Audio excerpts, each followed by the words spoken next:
Hey, this is Jennifer. Welcome to Crafting in Carrollville. We're starting out our project right away. We're using this pillowcase that I picked up at Hobby Lobby. They have these in several different sizes and they run from $2.99 to $4.99. This one was $3.99. And I'm just using my iron to iron my fabric, all of it. Every piece of fabric that I'm using in today's project was ironed first.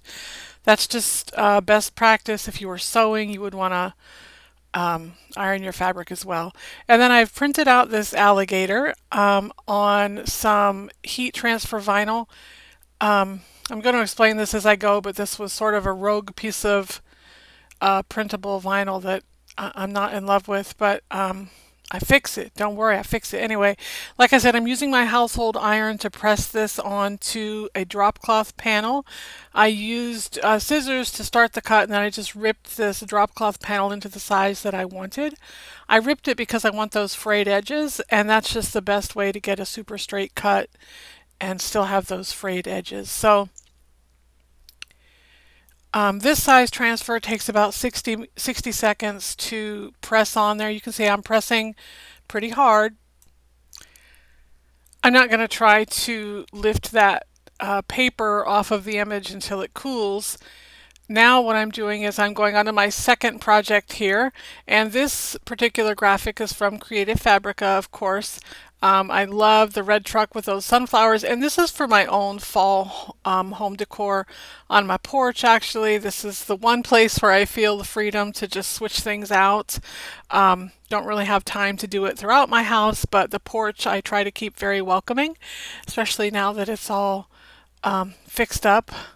Anyway, so, and it's important also to keep your image straight on your fabric panel. Same thing, it's a drop cloth panel that I created by just tearing it into the size that I wanted it to be. And I'm just trying to keep my fabric or my image straight there. So I did try to cut one of the edges a little bit straighter so I could line it up. You do want to keep your edges pretty tight though. When you cut around that image, you want to cut it pretty tight. But same thing, I'm just pressing with my iron for about 60 seconds to get the image transferred. Um, we did these for a library project and we all did the same image that time. We all did the red truck and the sunflowers, and we did the pillows the exact same way we're doing them today. And it's so funny, a lot of the girls had their truck going uphill, and I thought, man, that is a great analogy for life right there. Like I feel like I'm always driving uphill. Anyway, so you can see I peeled the backing off that alligator, and look how shiny it is. I hate that. Like, I don't know where I got that particular piece of paper, but I'm glad I only have one because I'm never using it again. Anyway, don't worry. I find a way to fix that. I actually spray it with Mod Podge acrylic sealer in the matte finish. I spray it 3 times and it takes that shine right out of there. You're going to see in the final reveal of that particular pillow that it's just gone. So I'm so glad it worked out that way because normally, obviously, I would have just gone and printed it on another sheet of paper, but I was out of paper. And this brand that you're seeing here, this PPD brand of printable vinyl, this is my favorite brand, and that's the one I'm going to put in the description box for you. I have a link for Amazon for that particular brand, and it's much better. You can see that there's no shine on that, and if there is, it's because there's a ring light directly above it, and it's just creating a little bit of a glare, but and it's also really, really thin. I like that about it, and it just sort of gets into all the grooves of that fabric. This particular transfer paper works great on drop cloth. It works great on flour sack towels. I make a lot of those. It works great on just like a cotton sheet if you wanted to use that for your image transfer. I've made pillows that particular way as well. Anyway, so now I'm using this fabric as a backer for that truck. I got this at the bins, and I think these are napkins. They might be placemats. They're a little oblong. Anyway, I got several of these at the bins, and it's a little too long, so I'm just cutting that one edge so that it can be more what's the word, symmetrical. That's the word. And you can see now I'm just putting a hem in it with my hot glue gun. These pillows are constructed solely with hot glue. And I've made dozens of these. I've sold dozens of these.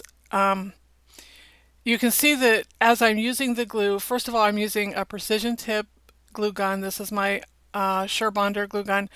And I'm also using, not big globs of glue, but I'm flattening it out before it dries. They do make fabric glue, but you really don't have the option of flattening it out before it dries because it just dries super fast and super hard. It's also white, so if you ooze at all, it is not coming out. So it's I don't know why it even exists because it's not a great product. Anyway, even on the edges that were already hemmed, I folded those over as well because I didn't want them to look sewn on two of the edges and not sewn on the other two. So now I'm just adding my truck panel there the same way using hot glue.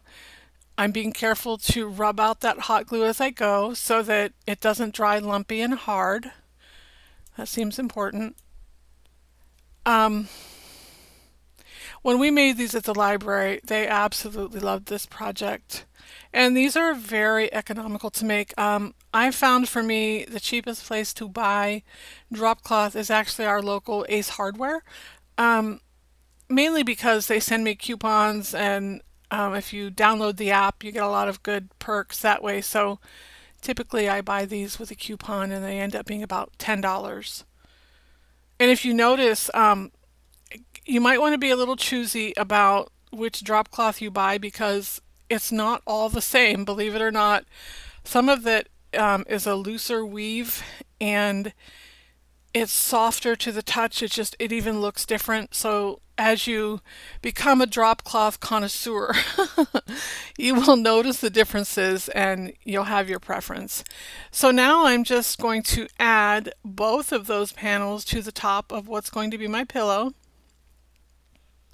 And I'm not going to put right sides together and turn the pillow inside out. I'm just going to use it exactly as it is because again, I want those frayed edges on my pillow and that's how I'm going to accomplish that. I'm just going to sew the insides of the pillow together instead of the traditional way where we would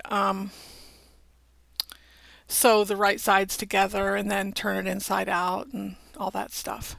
And I love to sew, like love to sew, but I do not have the eyes to do it anymore.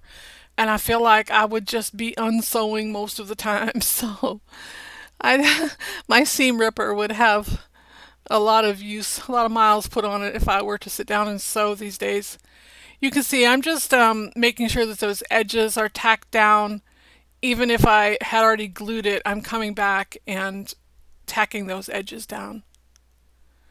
And that's what I'm doing there. Now I have the bottom of my pillow.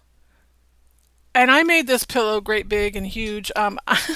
For selling purposes, I usually make them 16 inches, and that's not a super big pillow, 16 inches square. These are more like 18 inches, and I guess I did it that way because it's for me, it's for my porch, and I like a big pillow where I'm putting this one. I'm creating a hem with the hot glue again, and you can see I'm going about an inch in from the edges there all the way around. I'm doing that because I don't mind if my pillow frays out a little bit more, but that hot glue is going to keep it from fraying past where the hot glue is. So I'm hot gluing three of the edges and then I'm leaving the bottom edge open so that I can stuff a pillow in it. And listen, I'm just stuffing like a whole pillow in there. I bought a pillow from Walmart for $3.88. That's the cheapest pillow I could find right now. And you're going to see in a minute here, I'm literally just going to stuff the whole pillow in there. And here I am finishing up that alligator the same way. I'm putting him on a backer of fabric. I got this fabric at Hobby Lobby. It was on clearance in their sewing section. And you can still he's still shiny there. I really hate that. It really just bothers me. But I'm so glad I found out that I could fix it. Because he is definitely, I'm making a few of him to go to our shows. We're having a coastal themed show in September called Coastal Charm. at the Lee Civic Center in Fort Myers, Florida, the Vintage Market Days. Super excited about that. Now I'm just going to glue him right to that pillowcase and he will be done. So easy. And also, it's a great space saver if you make your pillows this way. You can just stuff a pillow form into that pillowcase, and for each holiday, you can just make yourself a new pillowcase. So I think that's a super economical way, and also just a space saving way to keep yourself in good holiday pillows. I have tons of ideas for Christmas pillows. Those will be coming up shortly. I can't believe we're getting there. Like, I know y'all had Christmas in July. I didn't do it because I'm busy. Like, and I just, like, seriously, I, I'll be a Grinch until November, and then I will hit it because I love Christmas and I haven't been able to do it for a while. So I'm going to do Christmas really big this year. I'm super excited about that. Anyway, this pillow's all done. I love it. I'm going to take it outside and hit it with my acrylic sealer, and then you'll see it at the end. Be sure to look for that shine. It won't be there anymore. Now, this is where I just stuffed that whole pillow, that whole Walmart pillow in this pillowcase, and then I glue it shut. And it's so easy. It's all done. I love it. It looks great on my front porch. You'll see at the end. Anyway, now we're moving on to these scales that I love. I bought this scale at the bins, and if you watched the first thrift haul I ever did, I think included this scale. It also included the top of the scale there, which wasn't. The scale didn't have a top, it was broken. So I used that little tin from something that I disassembled to make something else. And I would have just thrown that little piece away, except I knew it would work perfectly on that scale. So I'm painting it with this Oops paint that I picked up at Hobby Lobby. Not Hobby Lobby, you know where, Home Depot. Um, it's either Hobby Lobby or Home Depot in my world. But they're 50 cents when you find them. The paint samples that people reject are 50 cents. And I love this color. It's sort of it's a cream, but it's a perfect cream. It does not have a yellow tint to it. It's just a really great color. So I'm thinking that I'm going to have to get myself some more of that in the sample size. I think the samples there are still, I don't know how much they are. They're a few dollars. They're not as cheap as they used to be. But, you can get quite a few projects from that size. Anyway, I'm in a super big hurry here because I love just the thought of this project. So I'm using my heat gun to speed up the drying process there with my paint. Some projects you just like dream about and you can't wait to start. And, a lot of times I don't have the luxury of making little pet projects like this because I'm busy creating for shows.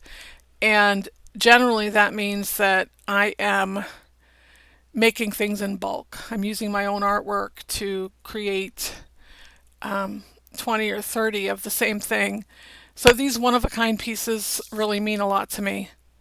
And I actually have, I think, 4 of these scales now that I can work on. So this was sort of my prototype to see how I would do them and if it would work. Now, I think in the next couple seconds, you're going to see that I take that face out of there because we're going to replace that as well. So I'm doing that right now. I've taken that needle off of, or the hand off the scale. It just had one little screw holding it into the center. So I've removed that. And now I'm going to replace that face, and you'll see as we go how I do that. For now, I'm going to add some trimming molds to my scale, and I'm using the DOS air dry clay, and this mold is from Prima. And you can see I have my cornstarch there in my little handmade pottery piece that I picked up at the bins, where else? And now I'm just rolling that clay into a tube shape and stuffing it in that mold.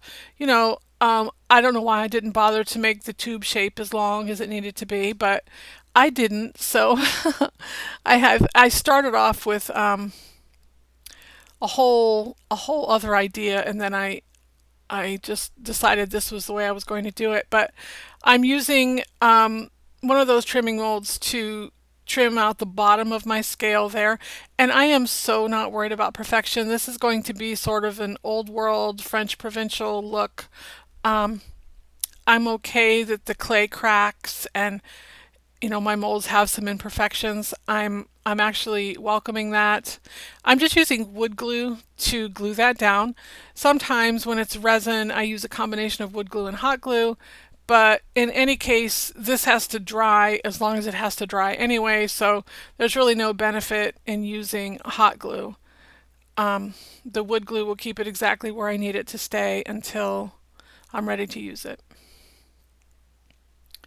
So you'll see I trim out the bottom of that scale, and then I come in also and I trim out the platform of the scale around the edge there. And this is such a simple thing to do, especially, if you have the supplies on hand, why wouldn't you embellish this a little further and just, make it great? You're doing it anyway. So sometimes I have to talk myself into things like that. I'm like, I'm doing this anyway. I might as well make it look exactly like I envision it looking. I don't have to go buy more materials. I don't have to worry about that. So let's just do it. So that's what I'm doing here.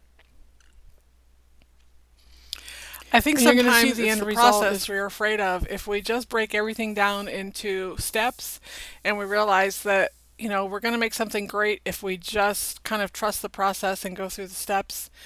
I think that makes things a little bit less daunting for me anyway. And sometimes I just sort of overwhelm myself with projects that really can be broken down into a few simple steps. So that's what I've done here. I've just kept that in mind that I'm working towards a goal here and the finish line will come. You can see I'm just taking off the excess glue with my fingers there because I love to have glue stuck all over my fingers all the time. Um, Really, I have wet wipes near me. I don't know why I'm not using them. You're going to see in the next frame or two that I come back in and I actually add molding to the base of the scale as well. I use a different pattern. I use a leaf pattern from that same Prima mold. And there I am just finishing that platform there with this mold looks like corn on the cob. If you had like rows and rows of this mold, it would look like corn on the cob. Anyway, that's what it reminded me of the whole time I was doing this. Now I'm adding graphics to my scale with water slide paper, and you can see it slid right off the paper and right onto the scale.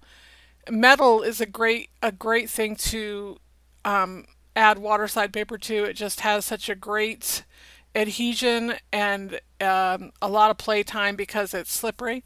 Anyway, you've seen me do water slide paper over and over again at this point, and I've talked about it, and I've probably ad nauseum talked about it, but I really love how you can use any image you want, and that's really what got me started using water slide paper was the fact that my whole business started with me producing fine artwork and then absolutely putting it on everything with a face. So, coasters, pillows, fine art, shelf sitters, absolutely everything I could put my artwork on, I did. And waterslide paper really helped make that possible. So for me, I'm sort of a die-hard waterslide fan. Don't get me wrong, I have transfers and I love them for all the same reasons that you all love them. But I also love the fact that I can use whatever image I have permission to use on absolutely anything with waterslide paper. So for this scale, I just looked for magnolias on Creative Fabrica, of course, and this was the image that made me the happiest. So these are the ones I'm using. I printed out 3 pages of various images from the bundle that I downloaded, and I will have that for you in the description box so you can avail yourself to this image as well. You do have to have a subscription to Creative Fabrica to use their graphics. They have a lot of freebies, a lot of free fonts and things like that throughout the month as well. But, and I think their subscription is super cheap right now. It's like $47 for an entire year. And that's unlimited downloads. It comes with a full commercial license. So You have permission to use them absolutely anywhere you want to. So here I am. I'm just, as I go, I'm sort of checking myself to see if that's where I want that particular image. I'm cutting smaller pieces off of larger images to fit them along those edges there. I'm using whole images on the sides, and then you'll see that I come back and I actually add one to the top as well. I don't know when it's coming up in this video, but I want to explain to you how I replace the face on this scale. I actually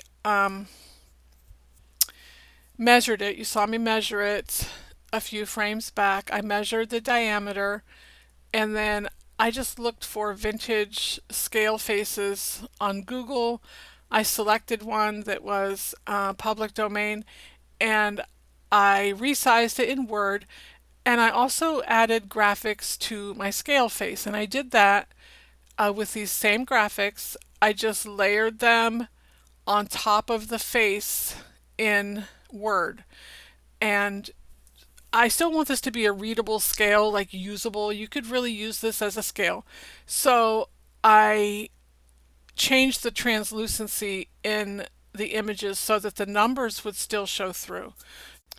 When you see the image at the end, pay close attention to the face of that clock, and you'll see that you can still see the numbers, and those flowers are the same ones that I used on the scale itself. So, and that's the other option you have when you're using Creative Fabrica, or there are other entities out there that sell graphics.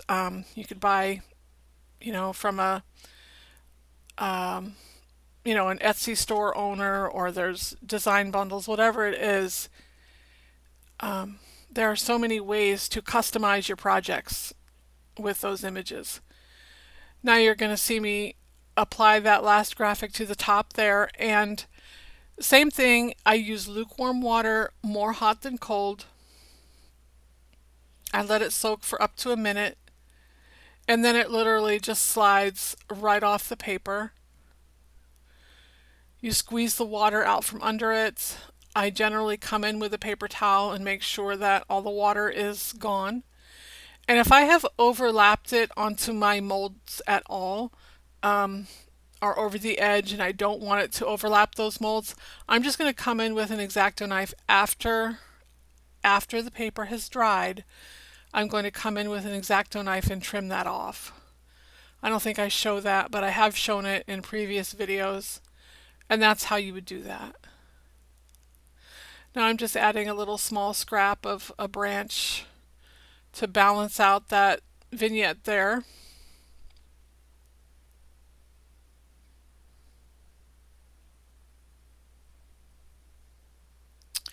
And again, even for the smaller images, you want to soak it for about a minute. Just let it stay in there, and when it's ready, it will slide right off the paper.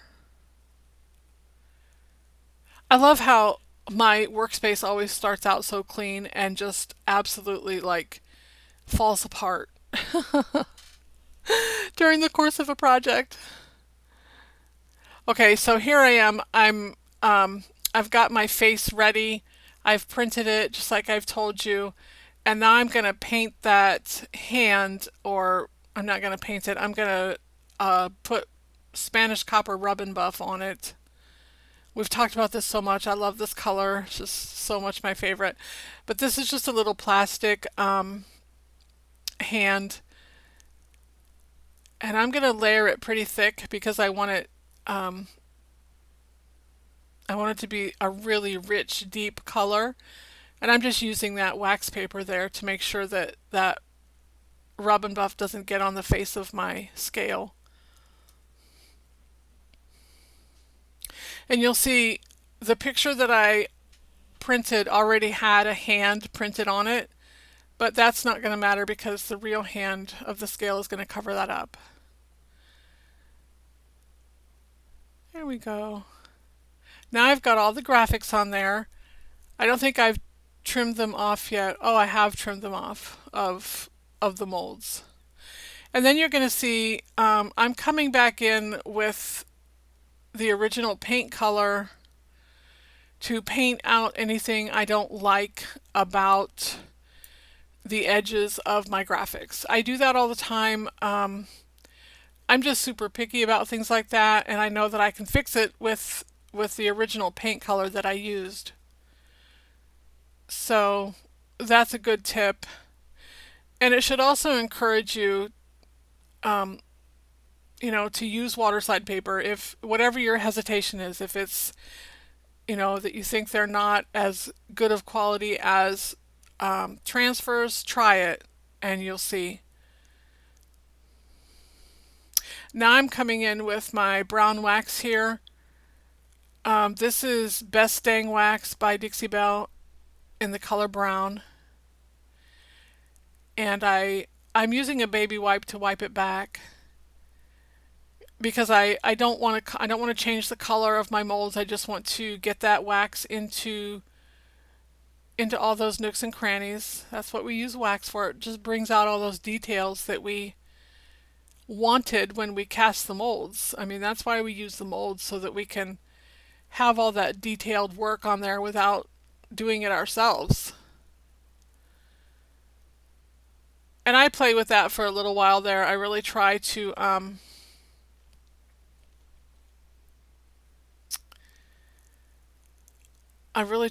a couple layers so that I have it exactly where I want it and I don't have it where I don't want it.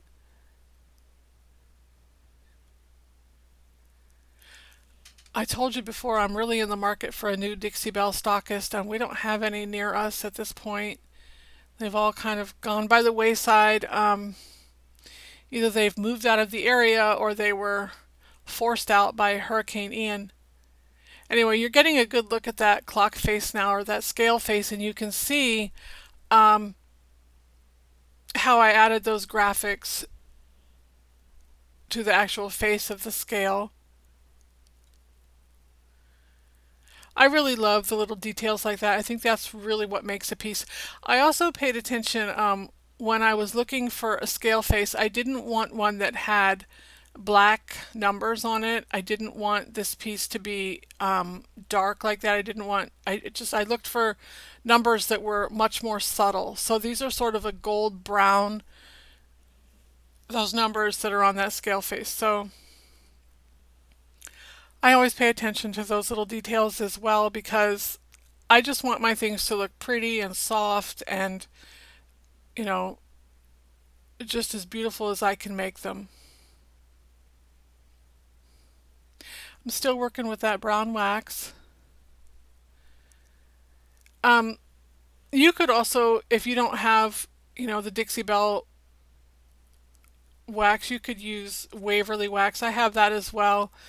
I don't prefer it for projects like this because it's stickier, and also I thin mine down quite a bit. I add water to it, so in my case, it really would be really thin, and I just feel like it's not going to get the job done. And it also has more of a yellow cast to it than this does. If you don't have a Dixie Belle stockist near you either, they do have at Home Depot. Bear makes a good brown wax. They make a brown wax, a clear wax, and a white wax. This on the paint aisle at Home Depot. I forget exactly where it is located, but I'm sure it's different in every store anyway, but I usually have to ask because they move it around quite a bit. But it's a great product. A little bit goes a long way. It'll last you forever.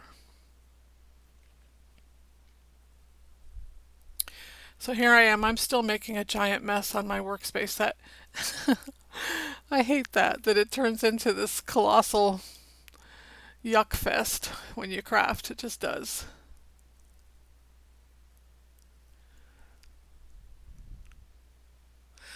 Anyway, we're getting close to the end of our video, but I'm hoping that y'all will like, subscribe, comment, share. All of those things are going to help us be more successful on YouTube. I want to continue to bring you great projects that you're inspired to try on your own. That's the whole idea here. I'm not asking you to buy anything from me. I'm not asking you to do anything that costs you money. It's free to like, share, subscribe, comment. Won't cost you a dime. So if you could do that, I really appreciate it. Now, I am working towards getting a website up where I can sell my artwork. That's just a practical thing that I've been wanting to do for a long time. Doing shows is great, and it doesn't take a lot of our time because we're only doing 4 or 5 a year at this point. But would I love to sell my artwork online? I absolutely would. So I am getting to the point where I feel like that would be a practical next step, but we're not quite there yet. Doesn't that just look so pretty? I just love the way wax adds such a great dimension to our projects. And just a tip, I always use the same brushes for my wax and for my rub and buff. I hate it that it really sort of ruins the brushes. There's no way to really get them super clean after you've used them in those mediums. So I just be sure that I use the same brushes over and over again for these different substances that we like to use. There you go. That's about as done as it's going to be. I do come back in with that paint again, and like I said, that's just super important to me. I like to make sure that there's nothing obviously there that would make you think that those images weren't hand painted on there. I come in over the top there too at some time and fix any edge that I see that isn't making me happy. It's about time to sign off here. I'm so glad y'all watched today's video. Be sure to hang around to the very last second to see our finished projects. We'll see you next time. Bye bye.